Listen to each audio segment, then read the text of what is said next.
Hey folks, it's David back again with another video. Welcome back to Verse by Shape. And it's still a Merry Christmas, even if you are stuck in a truck stop. Yes, I'm still here in good old Des Moines, Iowa. And I'll try and keep this video shorter than that last one, that's for sure. Something happened within the past couple of weeks that it's one of those news stories that I just couldn't pass up, except not, because nobody cares about it. It came and it went, and nobody thought anything of it, really, that I can see. At least not a lot of people. It certainly isn't getting as much attention as, say, Erica Kirk and Nicki Minaj, things like that. But a few days ago, I don't think it's been a couple of weeks since President Donald Trump tweeted about Peter Schiff, calling him a jerk and a loser, and wondering why in the world somebody booked him to be on Fox News, on the business channel, or whatever that appearance that Peter Schiff was on. I can't even remember what it was.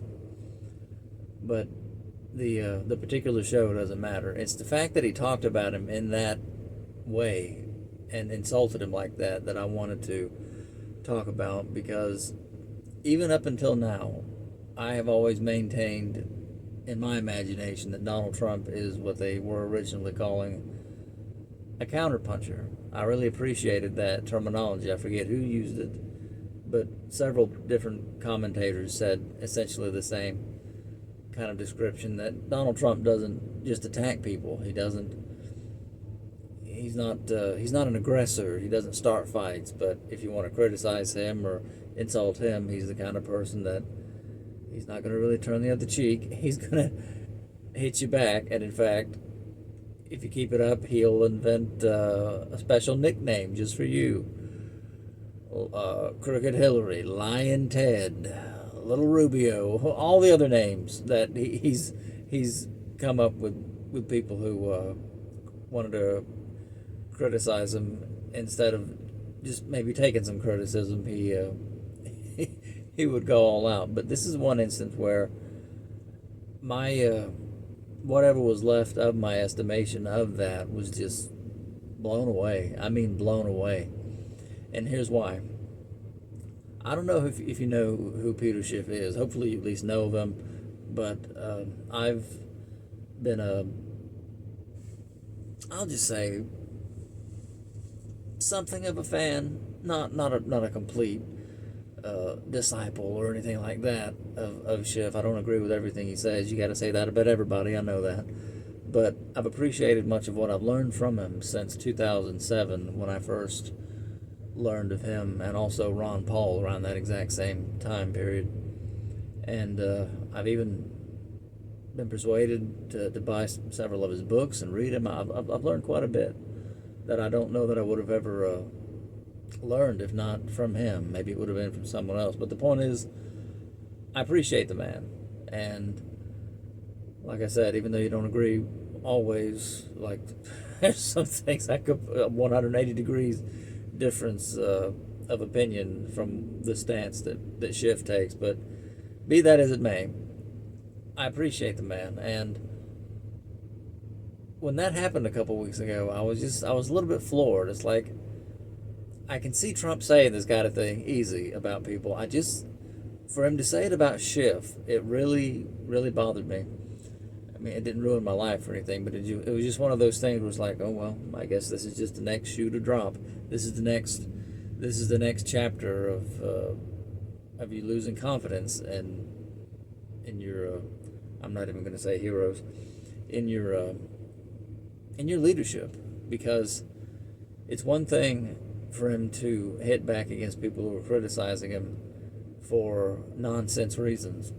The reason Trump called Peter Schiff a loser and a jerk and even a Trump hater, that was the really interesting thing. When he called him a Trump hater, it was all because of what Schiff was saying on that show about inflation and how it really isn't improving. And I'm going to agree with him. I can see it in my own life.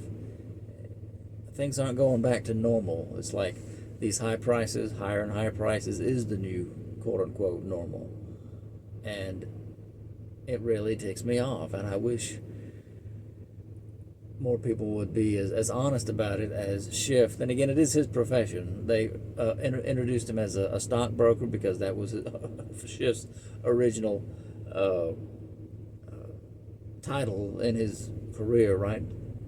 Even though he's owned a bank and several different things, Euro Pacific Capital, all whatever stuff that he's done, overseeing a lot of people's money.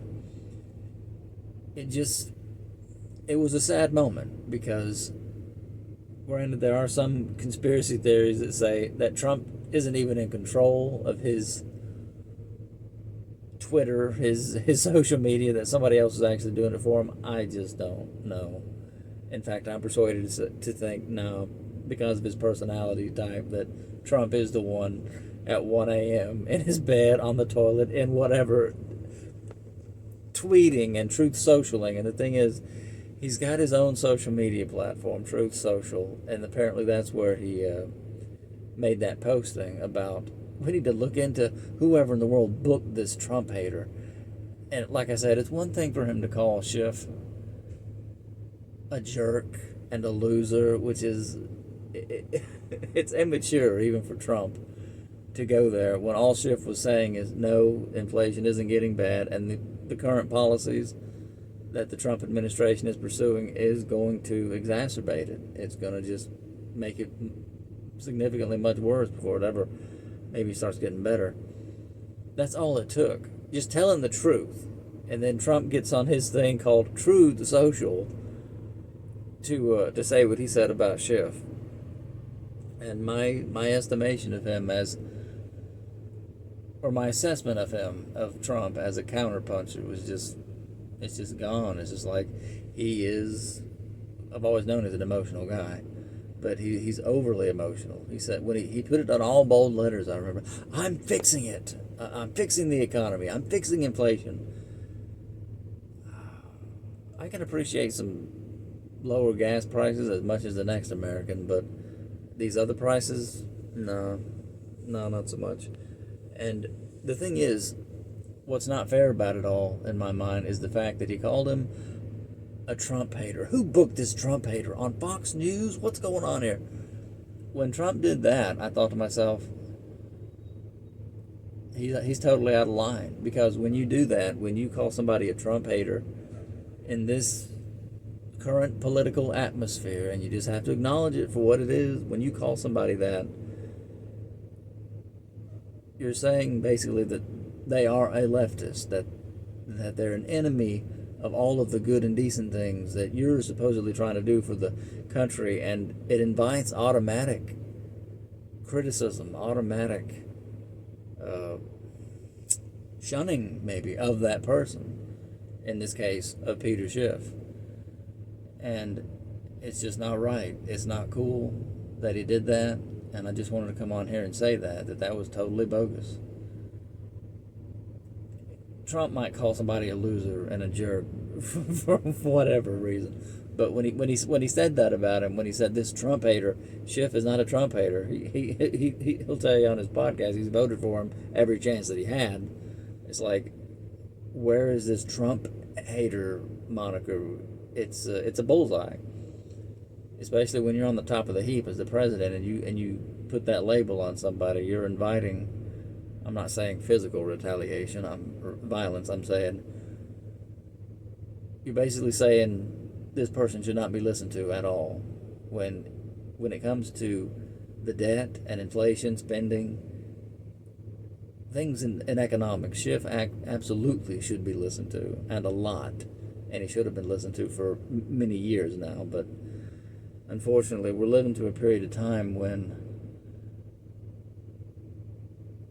we just had some really bad elites. Some really, really bad elites. And the leaders, listen to them instead of the people who actually knew what in the world they were talking about. And that's why our country is on a steep downward decline, and other countries, China and Russia, who have some very good intellectual elites, they happen to listen to the people who knew what they were talking about. That's why they're doing so well now. And I just wanted to say that because The worst thing of all, and it looks like this is going to be even longer than the stupid Erica Trump, Nicki Minaj video, but I got to get this out. I got to get this out. The thing that's the worst thing of all about that is this. Like I said, I don't know if you follow Peter Schiff or not, or know anything about him, but something very, very similar, as was done to Donald Trump, as far as a whole lot of scumbaggery in the news media and people in government colluding together because they didn't like him. They used the instruments of government, again, the media and the government working together, what they did to Trump in his first term. Just absolutely unbelievable damage, really, to the country as a whole, to people like me, but the target was Trump. This was something that was done to Trump in his first term. Except he's in government, and whether or not he realizes or not, sometimes I don't think he does, he has a level of power that other people just don't have, whereas Schiff is a private citizen, just someone in the private economy. Something very similar was done to Schiff. His bank was taken from him, basically, and closed down by the government because of a combination, really a little cabal, a conspiracy, as it were. Not a conspiracy theory, a conspiracy of a few people, maybe a few dozen, in news agencies and in government, said things about him, like they did Trump, that was not true. And Schiff has lost his bank. And I think of these two things. And again, I know I might be making some pretty wild leaps of logic here, but hopefully you can follow along with what I'm saying. The way that for 4 years Donald Trump was out of office, it was basically stolen. That election was basically stolen. And then for 4 years you had to endure Biden. And in that interim time, all those J6 people who were being rounded up and jailed, some of them who knew they couldn't fight the government, who couldn't defend themselves for what the government was trying to do to them. At least a couple, I believe. Maybe more. And I'm not even... They killed themselves. They committed suicide rather than try and defend themselves in the government's courts. I can't remember these people's names. Maybe I'll put down in the description if I can dig this up. I'll put it in the description of this video if I can research it well enough. The people who committed suicide because they knew the government was coming after them because they were there at J6. Just because they were there. And Donald Trump, not that he was totally helpless, but it's like he didn't do much about any of that. And on the other side, there's Schiff, who had his bank taken away from him. And the assets, the government has the assets. They're under the control of whatever you call it, some kind of something or other manager is in the title.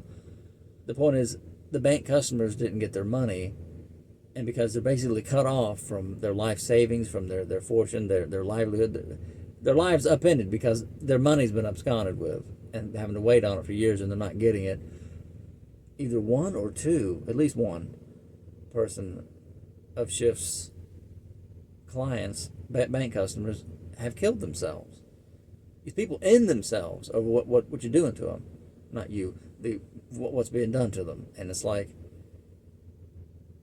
ever since I've been following this story for the past year and a half or so, 2 years, of what Schiff has endured, that was so similar in my mind to what was done to Trump. I thought, man, I wish Rand Paul, I wish somebody in the government would get eyeballs on this story and get it some attention, get some justice, especially now that Trump's been reelected. Doesn't appear to be going to happen. And it's just another episode of just out of control government and out of control radical leftists in the news media, if you could even call it that, destroying people. And I was just so hopeful that Trump might be, especially now that he's been reelected, could be somebody who could help Schiff and his bank customers, help correct this situation where multiple governments and the IRS and different people have swooped in and accused Schiff's bank of fraud when there was no fraud. He didn't even make loans.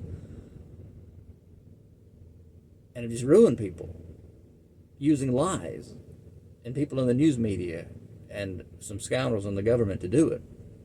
I was so hopeful that, well, now that Trump's in, this is going to be corrected. This is going to be fixed.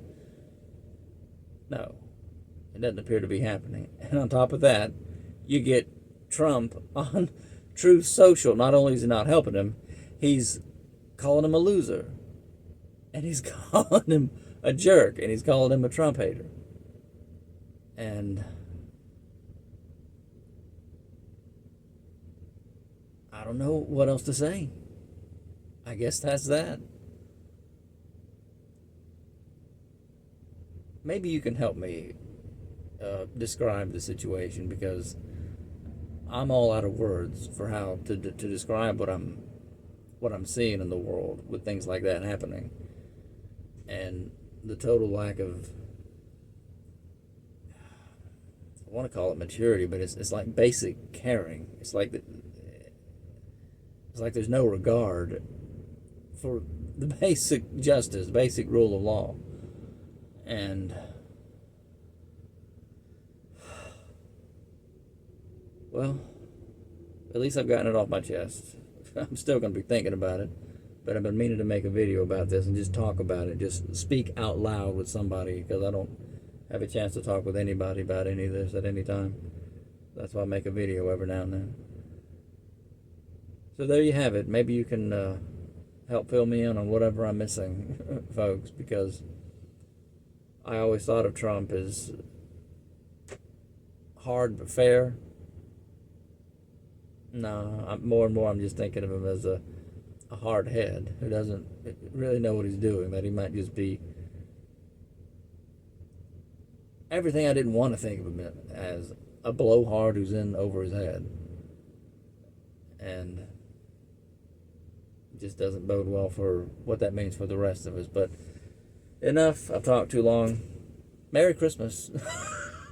It's still Christmas here in dreary Des Moines, Iowa. I guess could be worse. Could be snowing. Could be getting snowed in here, but at least not as cold as it was the other night. Anyways, folks, that's all I got. I'm tired of talking about it, tired of thinking about it. So till next time, thanks for watching. I do appreciate you. Take care.